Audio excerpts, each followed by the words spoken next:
Welcome to Don't You Two Read, a podcast where two sisters talk about all things books. We're just two girls who found ourselves texting about books on a daily basis and thought, why not turn on a mic? We'll be talking about our recent reads, a weekly bookish topic, and what we're looking forward to reading next. So grab a cup of coffee and maybe even a snack and be prepared to take down your TBR and add a lot to it as we talk all things books. I'm Hilary, and I'm a mom in Oklahoma, and I'm asking you all to rate the podcast. And I'm Hannah, a stay-at-home mom in Texas who is finally back. This is episode 18 of season 1, and welcome. Thank you for listening. Today in the episode, we'll be talking about how we read so much as moms and how that goes. And later, we'll talk about our short list. But first, Hannah, welcome back I know. to your podcast. I know. It's been so weird. Like, I literally feel weird recording again. I'm like, I don't know what to say. I don't know what to do, but I'm excited. I feel like in podcast world, it's been about almost a month. I don't know.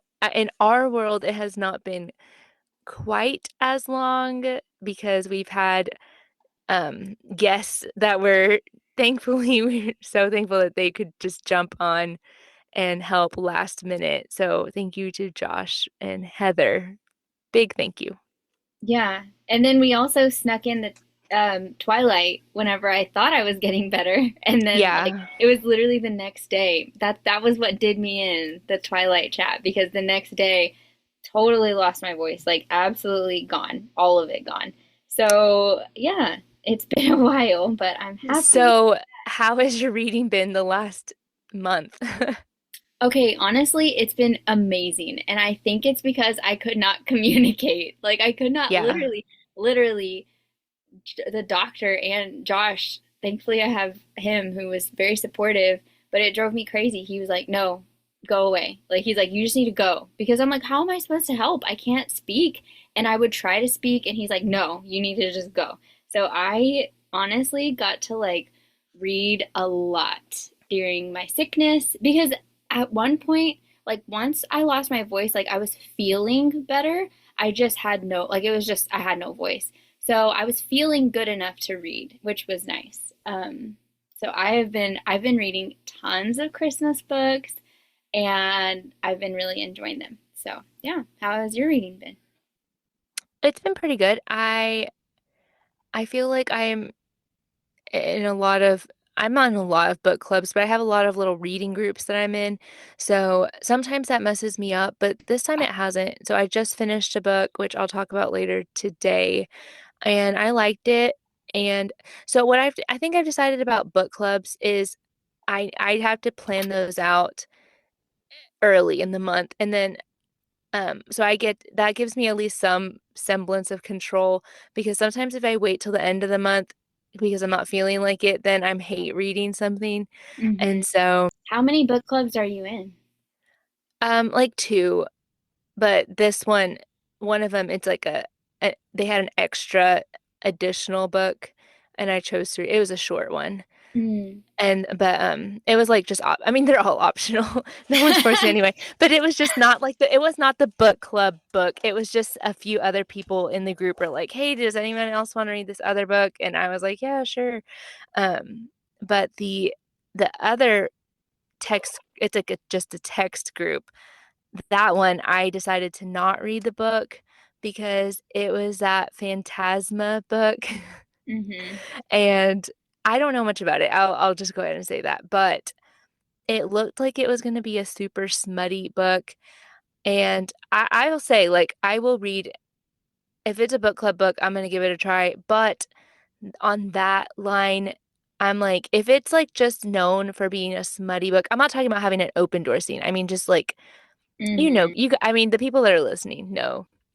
I'm just not going to read it. Where it is, because I've seen that book ever since you mentioned it. I don't know if I hadn't noticed it until I saw the cover, but I've seen it going around the interwebs a lot. And it was a book of the month book, and okay, that makes sense. And they put it on Kindle Unlimited as well, so it's getting a lot of Okay, well, everyone that I've seen that has mentioned it, they have said, "Oh, I love it." But every single person I've seen has said that the spice has overtaken the plot. So I think that's where, Yeah. kind of like what you're saying, that it's like we do both read some open door books, but and see, we say this for like the last 17 episodes. We're like, we're going to do a episode about I think we're spice. just trying to figure out what our own thoughts are on it as well, because I know I have been on a whole journey on that.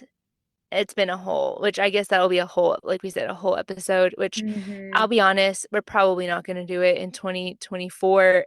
That's No. going to be a 2025 episode after Christmas. But I think that'll be a good time to talk about it, like, in the beginning of the year. So, yeah, it is a journey, and I guess I'm hesitant to talk about it just because I don't want people to feel like I feel Hmm. like anytime you say this is what I'm doing, people automatically go, "Well, she thinks I'm the worst," which is not the case at all. But that is why I've been hesitant, or she thinks I should do this, which I don't, that's not how it is. But anyways, I decided to not do that book. And I think I'm just better for it because, I mean, whatever. We all don't, not everyone has read all the books. Like, just life happens. And, sometimes I see it. I'm like, this is just not going to be for me. So, Hmm. yeah, I mean, it's been okay. Oh, oh, oh. And I am about halfway into New Moon right now. I usually don't talk about what I'm reading, but we're not yet, but we're going to record the New Moon episode in a week.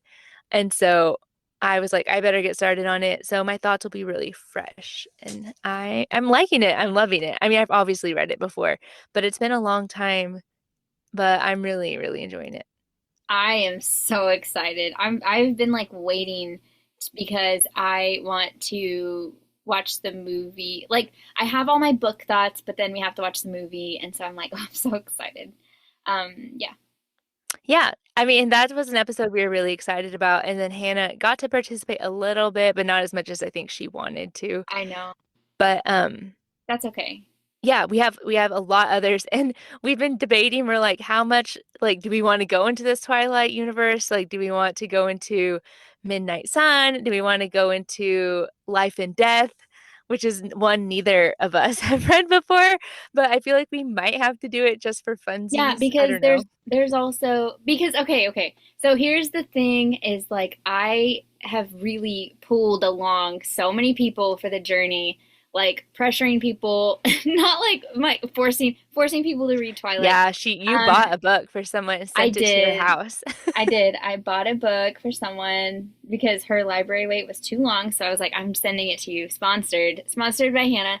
And so she got the book and then she said, "What is this?" She sent me the back of the cover. She's like, "I thought this is a 4 book commitment." She's like, "There are 8 books on the No, back of I this wouldn't book." say that. I So wouldn't say it's a book she was commitment though. asking Yeah. what they are, and I was like, "No, no, no." I'm like, "There's 4." And I've said the rest were just like extra that Spin-offs. Stephenie Yeah. Meyer decided to do.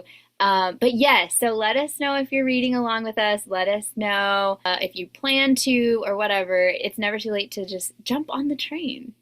Yeah. We have a lot to go, so yeah. Yeah, we have only just begun. We'll be doing this for the next few months, and then we've enjoyed it a lot. So we're already talking about like what are we gonna do after Twilight? But apparently if we do a Twilight, that'll keep us occupied for a good chunk of the year. But we'll see.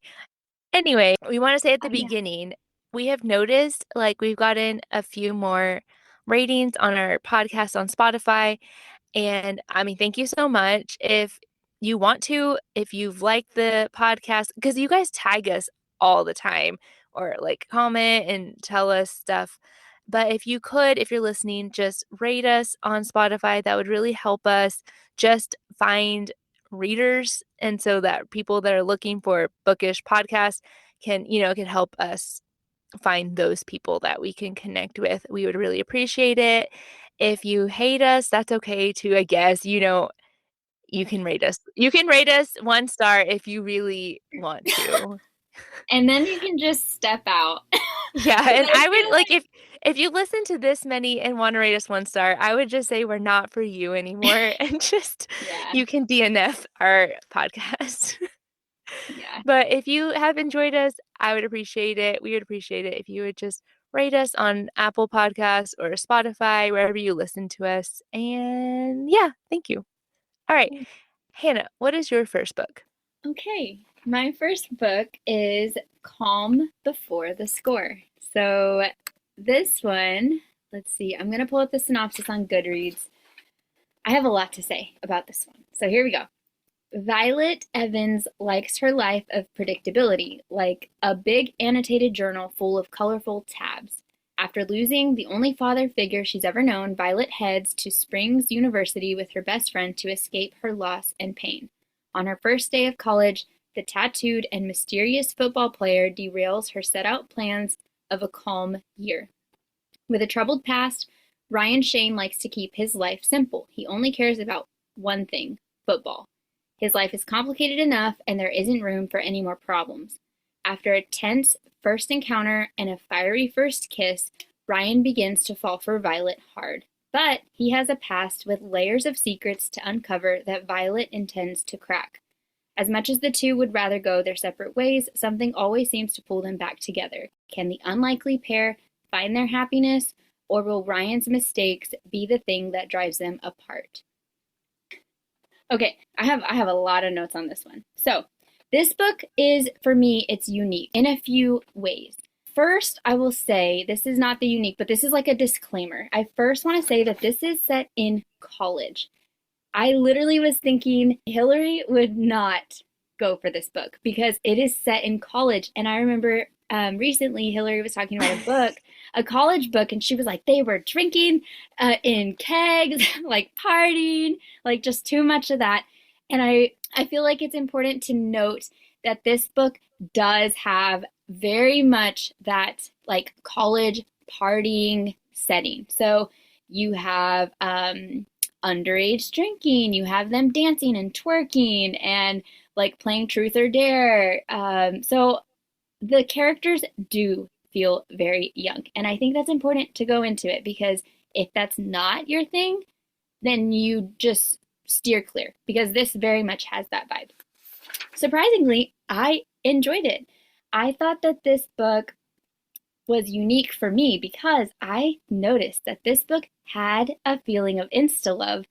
And as I was reading it, I was thinking, oh no. I'm like, oh no, insta love. Like I'm not gonna like it. But then it like took a totally different path. Like the plot took a path where we had insta love, but then there's a big blow up and then we have a second chance. So I almost felt like it worked because you kind of had like the first half where it's a fast falling book, but then we have the blow up, so we have a second chance. And I felt like they needed the time for like that second chance to kind of take over the story. And I don't know, it worked for me. Okay, in this story, the male main character, Ryan, I really liked his personality. Like he was like a broody, serious, grumpy type of football player, but we got to see him with his mom and like he has the sweetest relationship with his mom. And that was probably like one of my favorite parts of the book. This book does have flawed characters. Violet has issues going on. She has severe anxiety, she has OCD, and she has a lot to work through. But Ryan, he also has a lot of issues. He has a dark past. This book has like some secrets that Ryan has that I'm not going to spoil, but his journey is heavily involved in some secrets that he's carrying and some bad choices, some bad choices that do blow up. But those are the elements that I really enjoyed. I felt like he had a redemption arc. So we had the romance, but like we had them both like on their own journey through their flaws and like growing. So that's why I liked it. It's a debut novel. So there is more. She has more books that are coming in this same college university. And overall, I felt like this was a win. Is it like my typical read? Would I ever think I would like these things? Because we had insta love, we had that college environment. No. Like if I saw it on paper, I'd be like, oh, that's not going to really be my jam. But in execution, I thought it was unique. I thought she did really good, and I enjoyed it. So that is Calm Before the Score by Kort Combe. Is your voice gonna be okay? Yes. I'm like, I'm like, we're it's all gonna do right. it. I'm like, do we need to get a guest for next week? No, no, it's fine. We're fine. Okay, my first book is one I read a long time ago, but I felt okay, I had to bring it to the show. I read it quite a while ago, but I had to bring it because this book has come up several times recently, like in conversations, and like no one has read it. And I've been so surprised because I think more people need to read it. And I don't know if this is just like a hidden gem, but anyway, it's one of my favorites. This is the Bromance Book Club by Lyssa K. Adams. Here's what the book is about. Gavin and Thea have been married for a while. They have a whole life together, a beautiful home in Nashville, a major league baseball life, and twin daughters. Gavin thought that they were perfectly fine and happy until he's devastated to find out that his wife is not happy with their intimate relationship and that he has had no idea this whole time. As you can imagine, this revelation leads to a massive argument, and Gavin and Thea ultimately separate with plans to divorce. Thea is sure that their marriage is over. Was it built on a foundation of lies? But Gavin is determined to salvage the relationship. The issue is he has no clue how. Gavin reluctantly shares his struggles with his teammates. Instead of being mocked, he is shocked that they offer him sympathy and offer to help him save his marriage. Enter the book club. The guys tell Gavin he has to read the Regency romance novel, Romancing the Duke, to learn lessons in how to court his wife again. Gavin is skeptical, but he's willing to try anything. He learns how to have a difficult conversation with his wife, how to date his spouse, and how to be vulnerable with his friends. I think this is the first book I've read about a marriage in crisis, but I loved this book. Obviously, since I'm married, the topic appealed to me so much. The emotions, the tough conversations, the embarrassment, it was all so real. This is open door, but it is mostly skippable, believe it or not, based on the topic at hand. Obviously, the topic is about, like stuff that goes on in the bedroom, but I feel like they actually don't talk in detail about their problems. You just kind of know what's going on. But other than that, you can just kind of skip these scenes if you want to. Mhm. Come for the sports romance, but stay for the found family, male friendship, and pro marriage message. This is a solid romance book, and it's high on my favorites. So that's the Bromance Book Club by Lyssa K. Adams. Also, I would like to mention it doesn't matter, but Gavin in this book, he has like a stutter. I guess that would be like a speech impediment. It's just like a stutter, especially when he gets nervous or like Mhm. agitated. Um, I loved how the author handled this. It was like she didn't just say like, oh, it didn't exist, it doesn't matter. She worked it into the story, but it honestly made me like Gavin more because he's like this big, strong, manly man. And then he also like they're dealing with that, their marriage issues, and then they're also dealing with like he has this speech issue and they work. I mean, that really wasn't like a problem in their marriage, but I just liked how she incorporated that into the story. Yeah, so I love this book. And a lot of people tell me like when I say, "Oh, I love this book," and they're like, "Oh, I still need to read that." I'm like, "What?" I have been surprised how many people have not read it. And I finished this series so far. I don't know if it's done or not, but this one was definitely my favorite, I think. I still like the others though. I loved that book.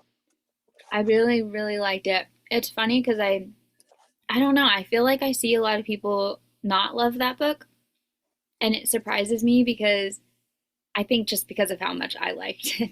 And I read it multiple times and I liked it both times. So, I think that's what made me think I like second chance relationships, but I don't even know if I would call this a second chance romance because I kind of felt like that, but then it's different whenever the characters are married to each other. Like they are still married, both of them. There's just like they I want to say he was living like in a motel or something like that. Like Hmm. they haven't like gotten their own lives and they haven't like filed for divorce. They're just like they're separated, but they're still very much married and they're trying to work on their marriage. I don't know. It was very unique. I don't know that I have ever seen like a plot quite like that. And it was fun, Yeah. like especially at being at the age that I am married and I was like, wow, that was it just inspired me too to be like, man, I, we can work on our marriage too, like, or we could have those things like that spark too, even though we've been married for like 10 years, or we can I don't know. You can still keep the magic there. You have to work at it. It's not just this like, oh, we just met, now we have butterflies. Like and I like too the part where the guys talk about it too. Like it shows male friendships really strongly. And that, yeah, like just because you're a dude and you're manly doesn't mean you can't have good friends that are pro marriage. Like these friends are very pro marriage, pro relationships. And I don't know, it was just like you don't see that very much anymore. So I loved it. Yeah, I liked it too. I liked I have found like that was my first book that I read that was like marriage in crisis, and I've read a few since then. Not there I don't think it's that popular of a trope. Um but I love it when I see it. Because a lot of times, yeah, it involves like deep hurtful things that could make people be like, no, I'm done. But then I like whenever you get to see like that redemption and like the forgiveness or like whatever it is, like the growth. And I love to see that in fiction and I love to see it in real life. So yeah, I really, really liked it. And I know like I have seen people say, oh, the friendship bros, like it's not realistic. And I'm like anything else, like if we're gonna be that way, a lot of content we read is probably not realistic and it should be. I'm like I loved it. So I agree with all of your sentiments. I I think was looking to see like her Instagram to see like maybe she's announcing it. I just don't see anything. Like she hasn't put out anything in quite a while, so I don't know what's going on. It makes I me know sad. she was supposed to she was gonna release that like Regency one which Yeah, and that was kind of uh weird. yeah it was. Hmm. Anyway, yeah, I like that one. Good pick. Okay, so what is your next book? My next book is actually my book club pick that they picked for October. This is The Dead Romantics by Ashley Poston. So, this book, I had a really hard time writing a synopsis, but here we go. When romance author and ghostwriter Florence Day experiences a disastrous breakup, she wants nothing to do with love or happily ever afters in life or in her books. Enter her new wildly handsome editor who refuses to give her an extension on her book deadline, and he refuses to let her forego a romantic plot in her book. To make matters worse, Florence has to rush back to her hometown after her dad passes away. She's forced to face the ghost of her past that she ran away from 10 years ago, and to her utter shock, she finds another ghost waiting for her at her family's funeral parlor, the literal ghost of her new editor. Okay, so I went into this book completely blind. I had no idea what it was about. I remember the only thing I knew about it, guys, was that I had picked this book for a few episodes ago, one of Hilary's favorites. So the only thing I knew about this book was that the one-star reviews, a ton of people were mad about the character calling coffee Zoom Zoom juice. That's the only thing I knew. Okay, I really liked this book. I loved it. Like, ha! I did. I loved it. I loved the funeral home setting. Florence's family was so like lovely. Like this is a romance, but I felt like it was heavily focused on family and on Florence, like in her and herself and her journey of like grief and just like memories of her family, memories of her dad. And I love to see it. She had the sweetest relationship with her mom and also with her dad. I liked that in this book, I had no idea. I did have some guesses on how the story was going to play out, but overall, I would say I had no idea how we were going to get there. It made it to where I was reading and I was like so invested and I was just asking myself, well, okay, but how are we going to get a happily ever after? I was like, are we going to get a happily ever after? Like I just didn't know how we were going to get there. And I love when I question this in a book. It's I don't know. It's like a sweet misery where I am like, oh, like I'm swooning, but there's this element of like kind of like forbidden love or like I don't know what that word is, but like where something is keeping you apart, like something is keeping the couple apart and you have no idea how they're going to overcome the obstacle. Yeah, like external conflict. We need to do an Yeah. episode on that. Like, I think I've learned that is what my jam, where you're like, no, you legitimately cannot be together. And I have absolutely no idea how that is going to happen. And Yeah. then that when you're and you feel it. Yes. It's like the angst. And so I felt that with this one like a lot. I also think that this book came at the right time. It had this spooky feeling because you have the premise of ghosts, like the main male character, he's a ghost. And so I thought that was cool. And then you have like the setting of the funeral home. Her family owns a funeral home. So you have that, all of that in that setting. I loved it. I did not think it was scary. It was not creepy. It wasn't spooky in that way. It was just like the setting was like perfect for October. It had all the good vibes for the fall season, super enjoyable. And of course, there's a cat named Dolly Parton. So, need I say more? Do you remember the Zoom Zoom juice? Because I didn't, you mentioned that in the reviews a lot. And then I was like, I honestly don't recall that.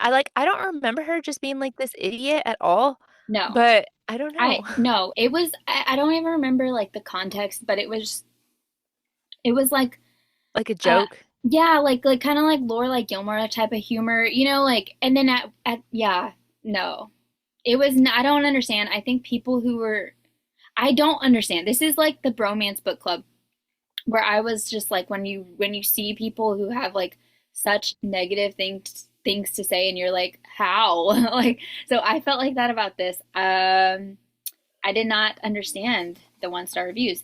Okay, this was open door, but it was very to me low, like very vague, low spice that I I hesitate to even call it open door. It was, but like low. I feel like if you're looking for a great romance, family, dynamic-y, spooky, like fall, I don't know, like all of the things that are perfect for this time of year, then you should try this. This is The Dead Romantics by Ashley Poston.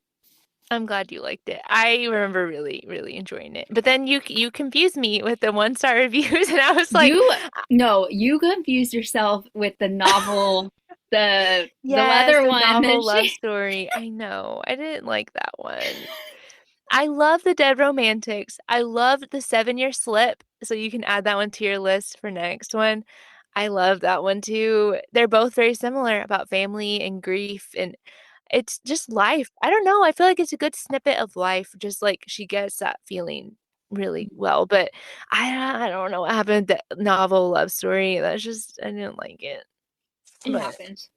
yeah, the next one. I'll still read her next one. It just we're all bound to ruin things every now and then. Okay, Hillary, what's your next book? Okay, so my next book is also a fall book, and it's also the book club book that I was talking about, which is funny. We're on the same wavelengths. So this one, which Hannah also read, is Pumpkin Everything by Beth Labonte. I'm not Mhm. sure how to say her last name. So here's what the book's about. When her grandpa crashes his car into the local Dunkin' Donuts, Amy Fox is forced to return to her old hometown of Autumnboro, New Hampshire, to help her grandfather recover from his broken wrist. 10 years ago, she moved away and never returned, all to avoid her high school boyfriend, Kit. They ended on bad terms, and Amy is feeling very awkward and nervous.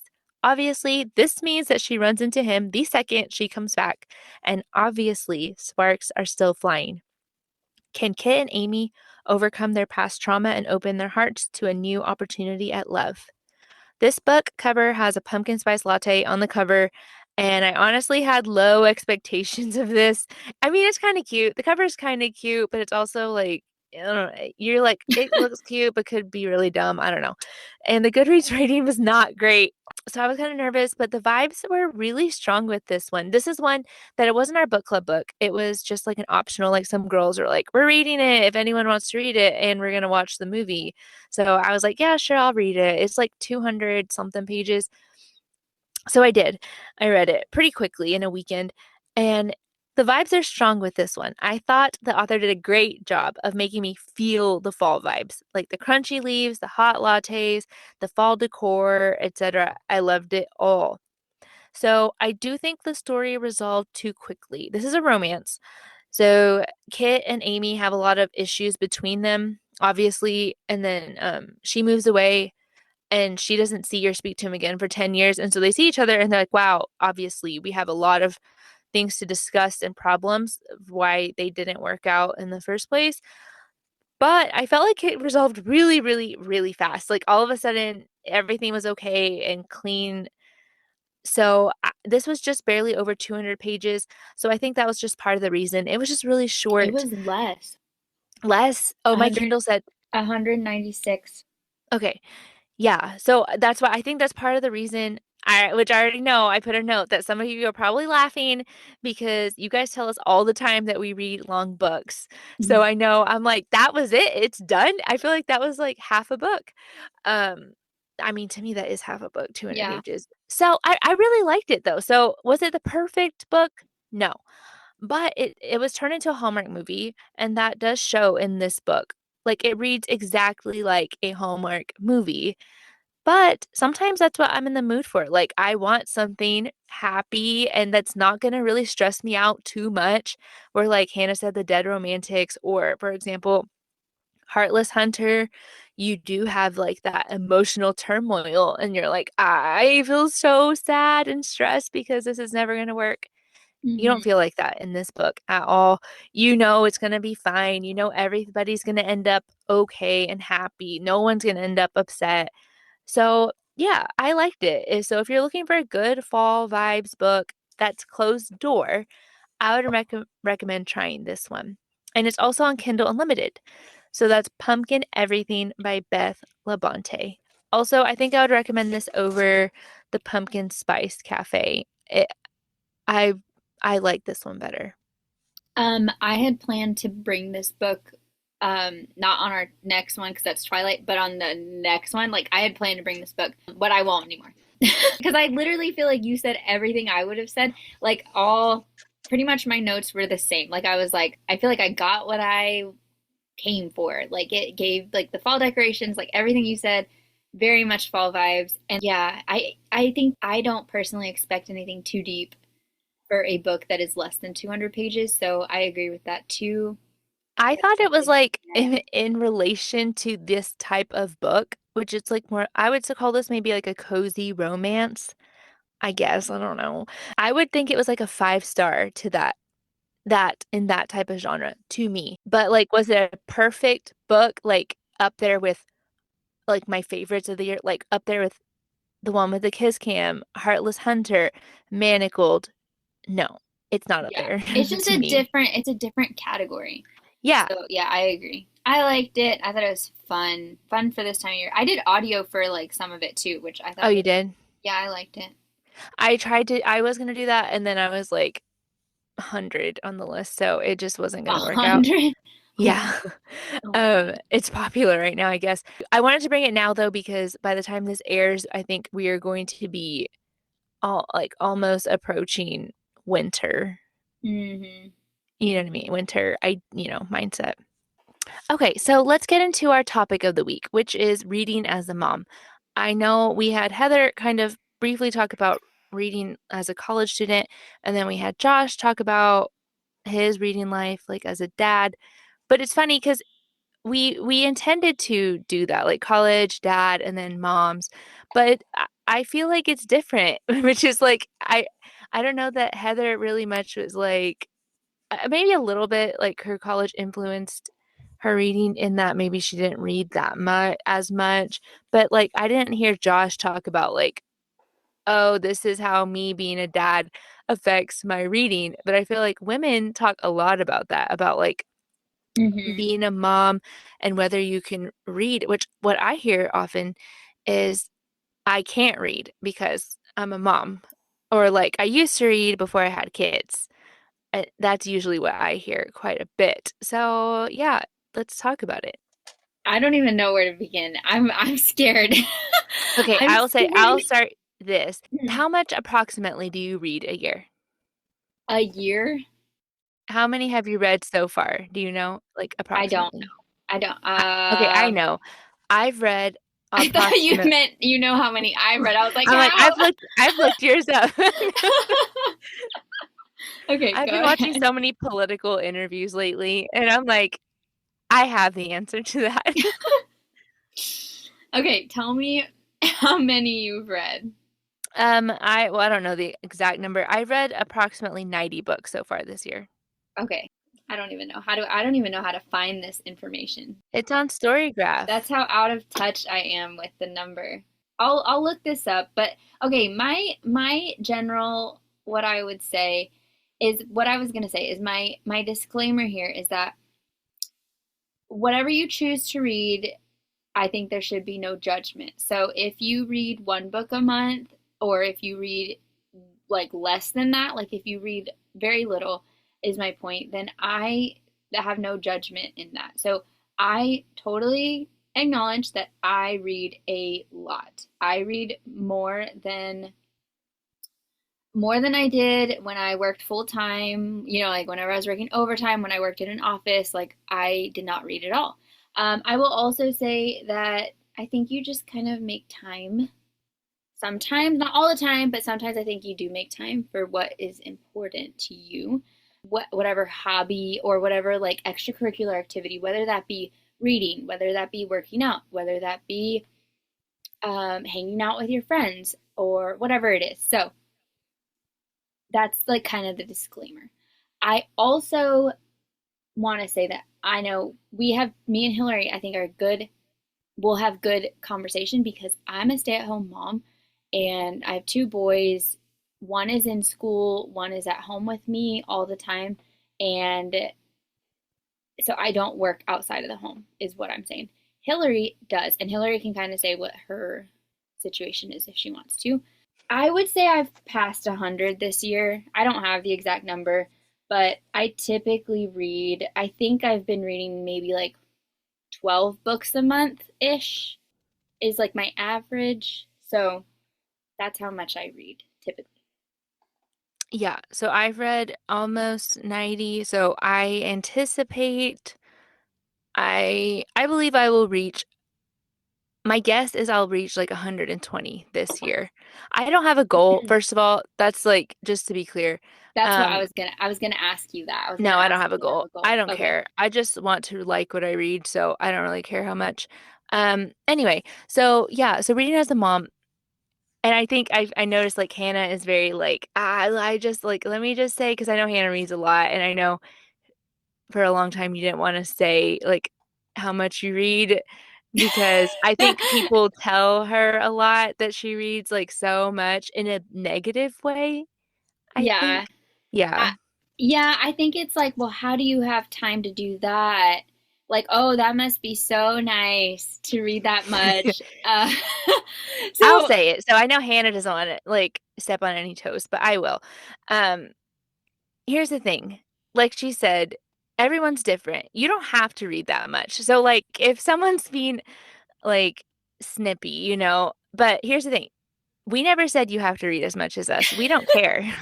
So like if you don't want to read as much as we do, that's perfectly fine. Like we're not like, excuse me, Sarah, why are you not reading 100 books a year? What is wrong with you? We don't care.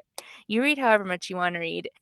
I guess we are specifically speaking to the women that are moms that are like, I would like to read that much. How do you do it? So with that kind of intent. yeah. Yeah. So like if you're like, no, I want to read more, I just don't know how. How do I do it? So like Hannah said, yeah, like you kind of just, I think you have to decide how important reading is to you. Like, are you like, so I'll say, like, when I first started getting back into reading after I had my daughter, let's see, I had her, she's almost 7. So I was in grad school when I got pregnant, and then I had her, and then I was back in grad school for another semester. And then, so I was still in school, and then I graduated, and then that's kind of when I started reading, for fun again. Mhm. Whenever I was done with college, because I firmly believe like you read so much in college, especially grad school. Oh my goodness. And then I had to write like a 48-page paper. And then I also had to do like how long was that? Like a 20-page on the spot paper for my comp exams. It was just a wild time. So I just didn't have time to read anything for fun. Everything was about crime, which is still fun for me, but nothing like fiction. And so I didn't know where to begin. And I started reading. My goal was like, I want to read 10 books in a year. That was like, and I was like, maybe 12. So basically, one book a month. And so I remember Midnight Sun came out in 2020. And so I remember I was excited to read that because, it was a new Twilight book and my daughter was 3. So obviously, I let the dust settle a little bit after grad school and then my daughter being born. So I was like, I'll pick up this book because I like Twilight as in high school. So I picked up a 756-page book, which I Mhm. said took me forever to get through.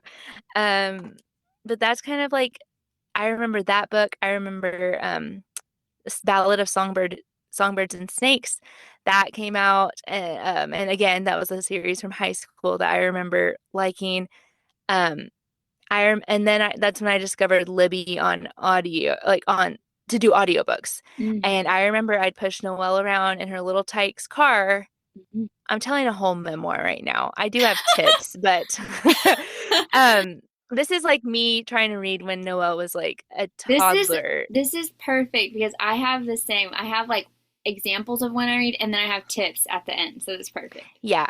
So Noelle, when she was a little toddler, so it just changes. First of all, I will say that everything is a season. You are not going to be in this season that you're in forever, good or bad. So like it's gonna change. So like wherever you are, if you're like you've just had a baby and you're like, I'm drowning, I can't even stay awake. That's okay. Like reading will come back to you. It will. Like if Mhm. you love it, it'll come back to you and you'll find it again. So like give yourself, have some patience. It'll come back eventually, like once I finished school and I like the dust settled from all that, I was like, I want to read, but I just like Noelle was at this age, like 1.5 to 2, or maybe like almost to 3, that I was like, I like it is a concern. Like you want to make sure your child is alive. Mhm. Like they put things in their mouth and they're just into cabinets and climbing things. Like you just want to make sure they're not dying. And so that's whenever I started doing audiobooks, which is not my favorite way of intaking books. I think I've said that many times, my least favorite.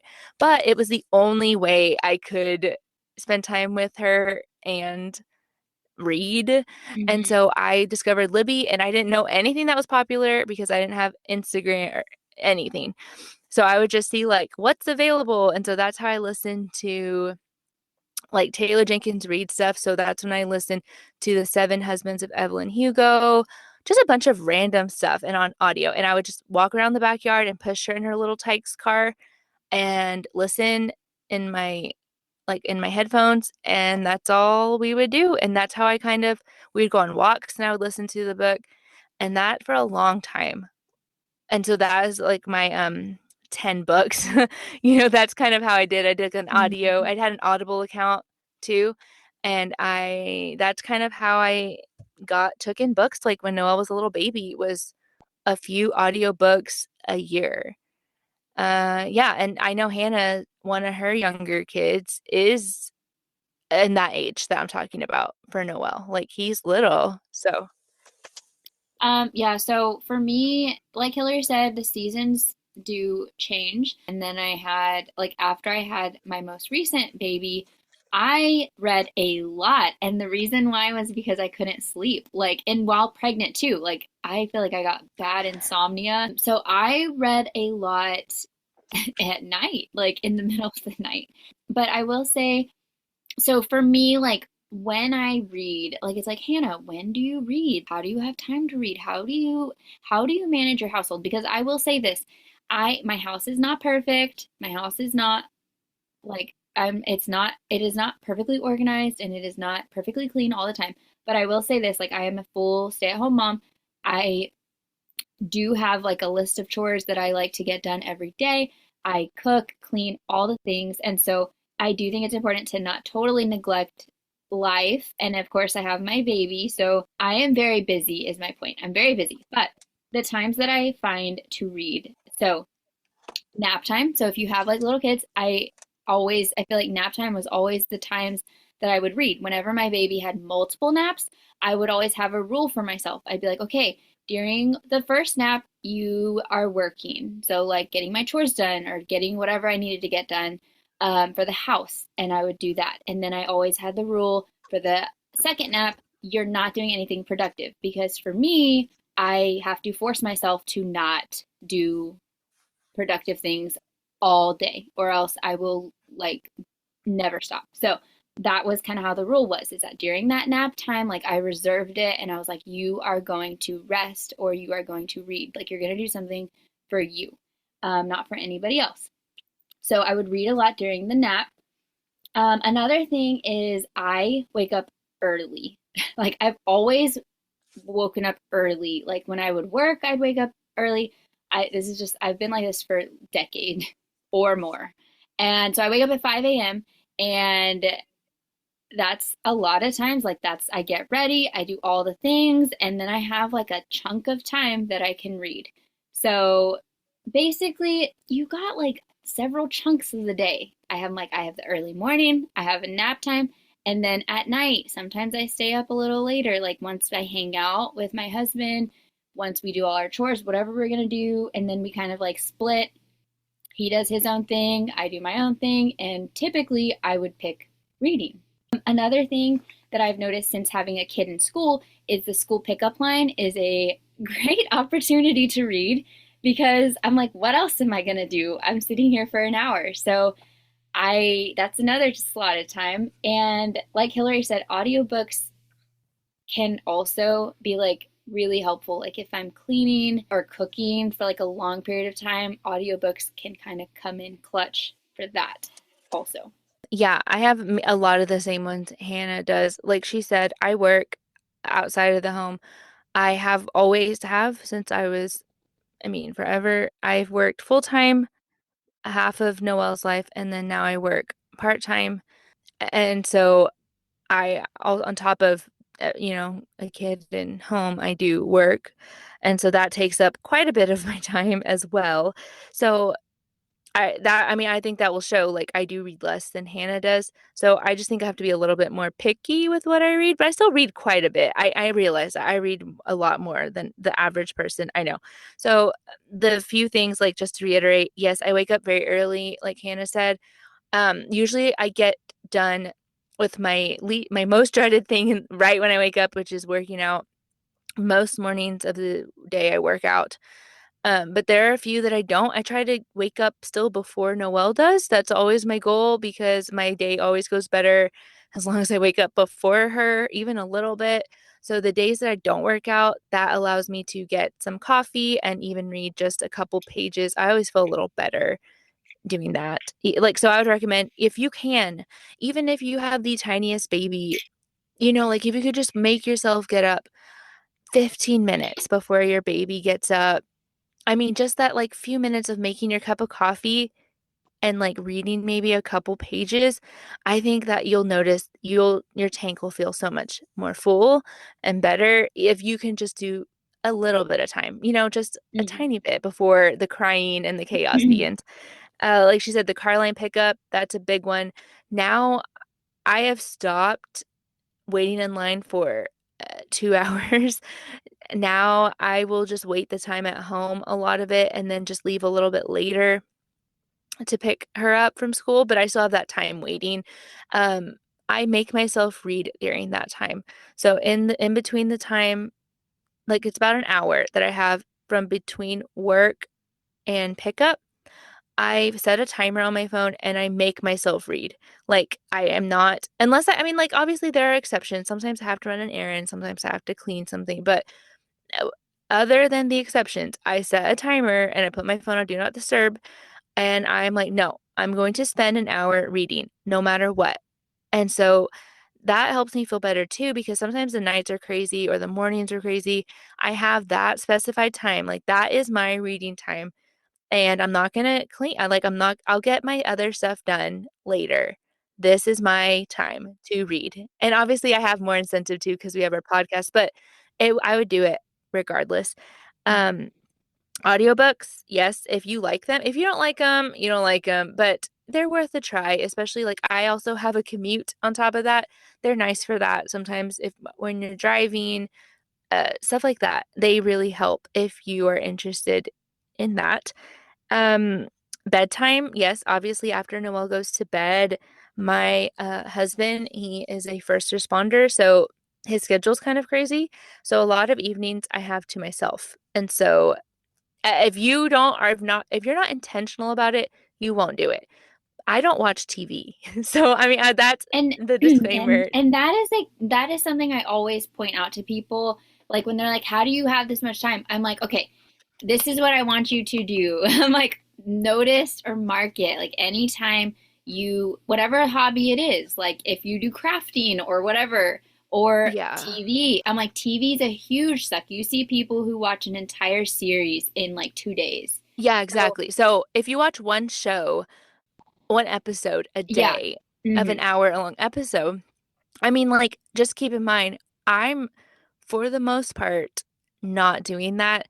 And Hmm. so instead, I devote that time to my reading.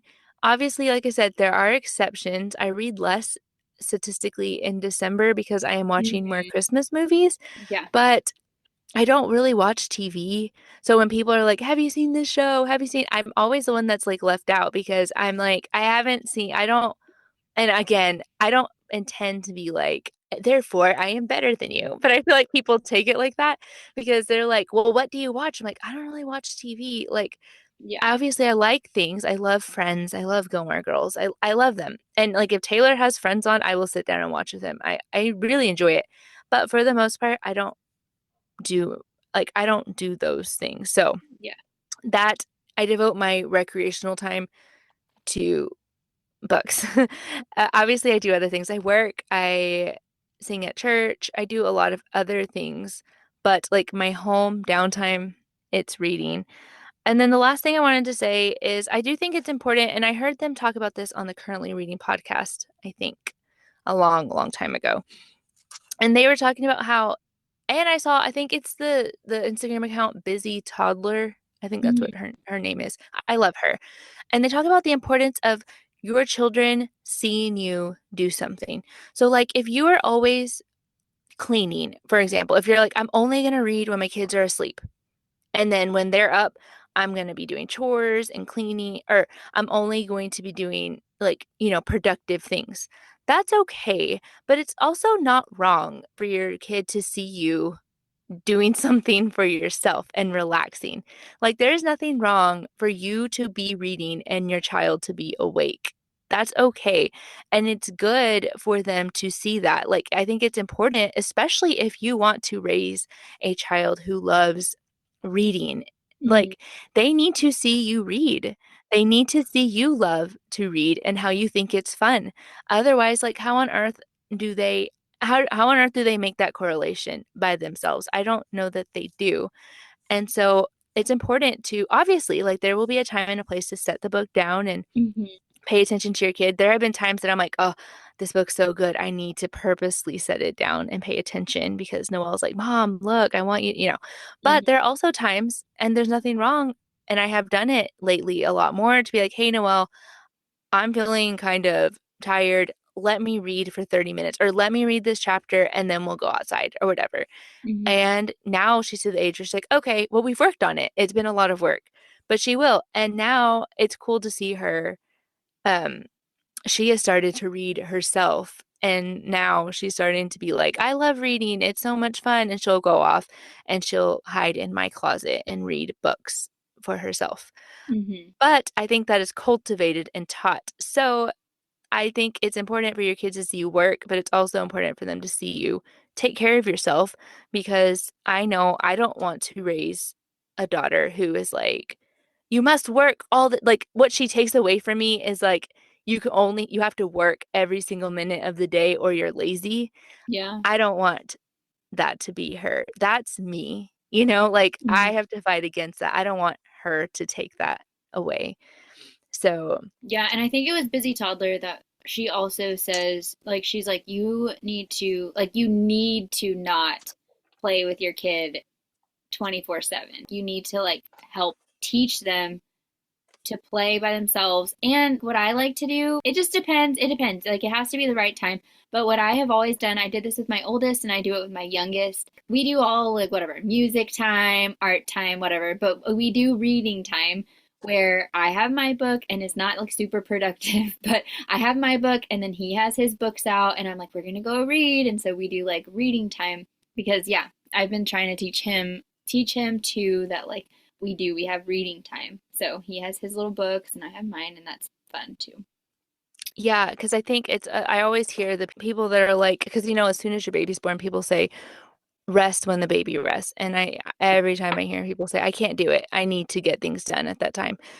But I'm not arguing that. I'm not saying obviously to be like disgusting and, I think whatever you do, I think you need to, like Hilary said, carve out time that is for you. And this could be speaking to you in a non-reading way. Like maybe some days it's not reading, some days that's hmm you watching, a movie or whatever it is. And that's something that I have had to really work on therapy, literally, because I don't need to be told to work harder. A lot of times I need to be told to stop and like just slow down. So, And I'll be honest with you, the times that I have, like, I know it probably makes people send them into a panic if I said read for an hour and don't work.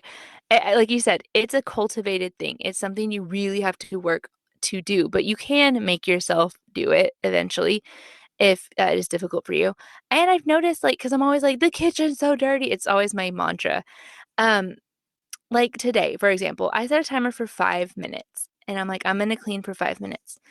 I got all the dishes done in 5 minutes. mhm, So I think whenever you're more intentional with your time, instead of like, I'm going to distracted, like, I'm very distracted and going to clean, like, mhm, unfocused, it's going to take you a lot longer to clean the kitchen when you're like, I'm going to read a page and then I'm going to go back and clean, and then I'm going to read a page and then go back.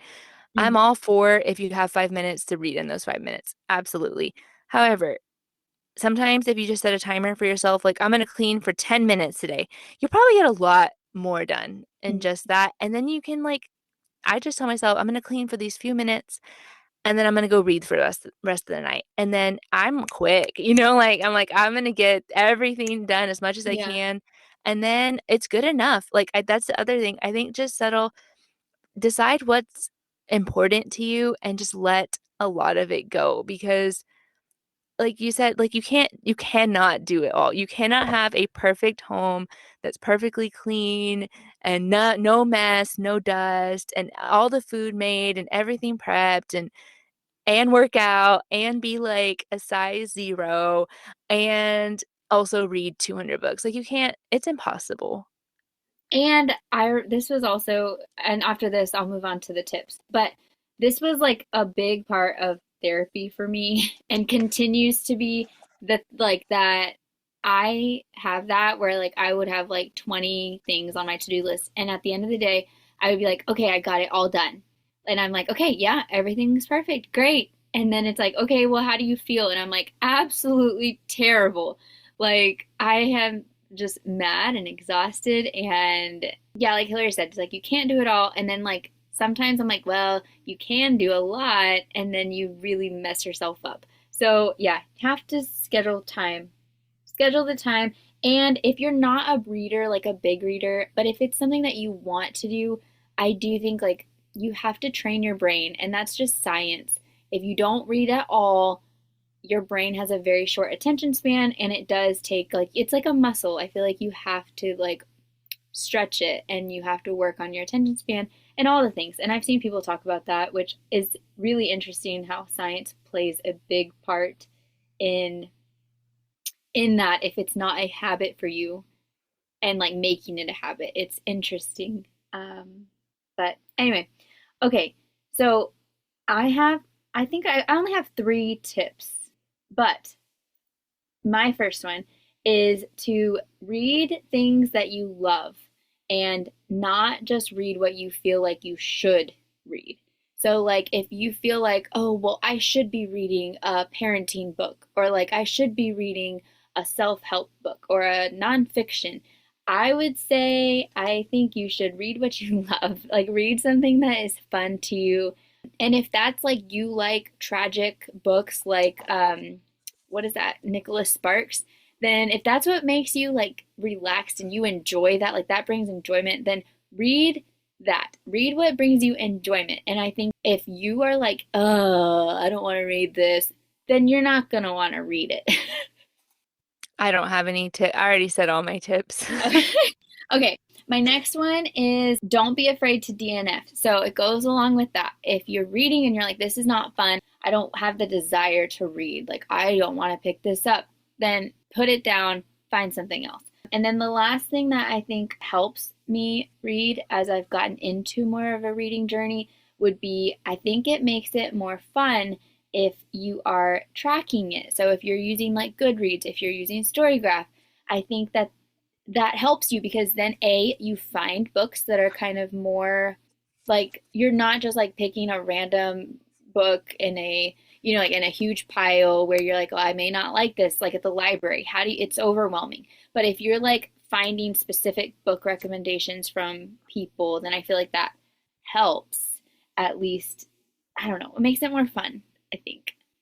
Yeah, I like Storygraph. That's a good idea because there's a little quiz that you can take at the beginning, and it'll say like, if you haven't even read anything lately to even know, it'll be like, what kind of mood, like which of these moods sounds good to you, or which of these things like triggers you're are like unacceptable to you, or are you okay with all of them, or whatever. And so, and then it'll bring you suggestions, and it'll say like, hey, based on whatever, I think you might like this. They're actually like freakishly accurate. So it makes a cute graphic for you at the end of the month if you want it. Yeah, it's great. I love it. And then I also think like once you find, like if you find a book club, I know that there are like Beach Reads and Bubbly, if I'm saying her name right. This is how I found my book club when I moved out of state. She has a whole database of book clubs across the United States, of just people who love to read, and literally you can find your state, you can find your city, and connect with people who read. And I was like super scared to do it, did not want to do it. I'm very introverted. I don't like to get out of my comfort zone. But the more that you do it, the easier it has gotten for me. And when you're reading with other people, I think that makes it more fun too, because then you can talk about books together and all of that. Like, Bookstagram is bonus. Like, it just makes it fun. I love to have friends who like to read too. It's a whole community. And like some branch you outside of what you would want. Yeah, because Hilary knows this. Almost every month for book club, I'm like, they picked this And book. you've liked quite a few, I right? have, yeah. Yeah. And even the ones that I would say that I was like, I still was like happy I read it, because I'm like, well, it was something that I wouldn't have picked up on my own, but I was happy that I tried it. So, yeah, I highly recommend book clubs. But yeah, like you guys don't have to read as much as us. That is not what we're saying at all. But, if you want to read more as a mom, there it is possible. So don't feel that's the whole point. Like don't feel like you can't do it. Like you definitely can. It's just going to take a little bit of work, just like anything else. But if you don't want to read like we do, that's okay too. You don't have to. You can read one book a month or one book a year or whatever. As long as, if you're happy with that and you love it, that's awesome. But if you want to read more, you're like, man, I wish I could, then I would say let's make that happen. Okay, so let's talk about the short list. Hannah, you have not done one in a while. So I know. what is Okay, on your short list? my short list is it is called All I Want for Christmas is The Girl in Charge. This is by Chelsea Bubolski.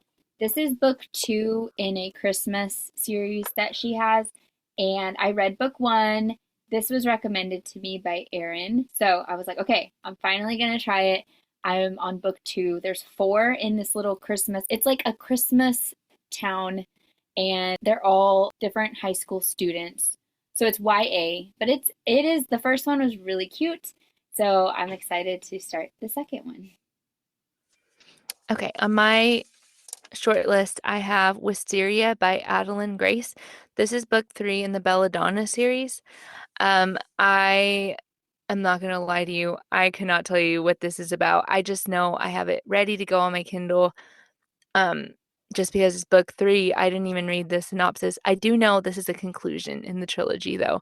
So I really liked Belladonna. I really liked Foxglove, which, by the way, they're all poisonous plants. And then Oh, that's Wisteria. fun. Yeah, Wisteria is the last one. So beautiful covers, very good for fall, I think. So I'm excited to finish it and be done. Like, just it's nice to finish a series. So Mm, yeah, you got yeah, gotta be done.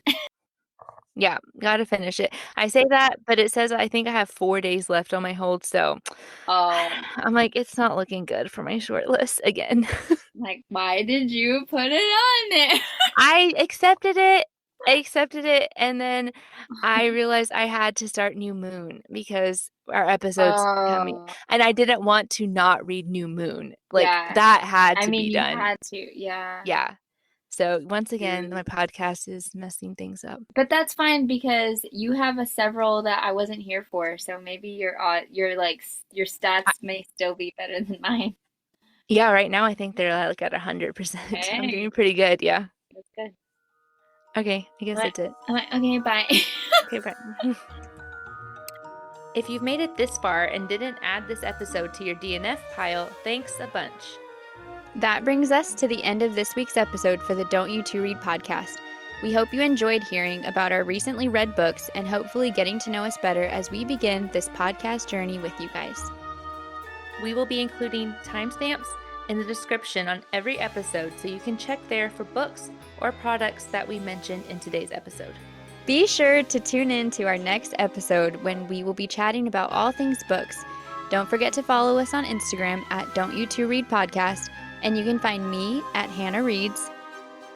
And I'm at Hilary Reads. If you enjoyed today's episode, would you take a moment to follow us? You can also rate and review us wherever you listen. And as always, please share this with all of your bookish friends. Thank you so much for joining us today. Until next time, we hope you have a magical week filled with 5-star reads.